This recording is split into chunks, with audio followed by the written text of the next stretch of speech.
Once you've unboxed your pipe cooler from the container, set it on its side and attach the casters to the bottom. I'm just going to put these on kind of loose just for illustration, but be sure to tighten them when you get them all attached. And they use there's three screws per caster.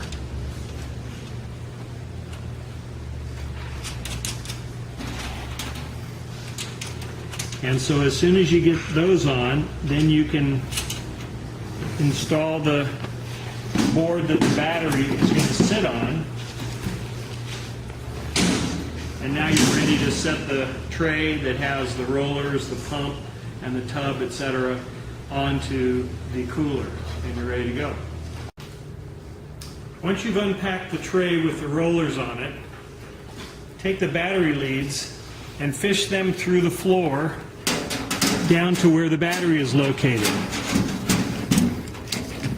Next, install the tub and make sure it's centered, and then place the pump with the valve onto the tray or the trough and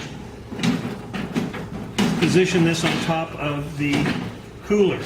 Next, connect the battery terminals. Red goes on positive, black goes on negative. Now you can fill the tub with water and you're ready to go. So next, just fill the tub to where the pump is submerged. There's plenty of water. Now you're ready to go. And at first, you'll fill the tray, and this is really as strong as the flow needs to be, because when you put the pipe on, it automatically turns on, and you're getting a good coating of water. When you lift off, it shuts off.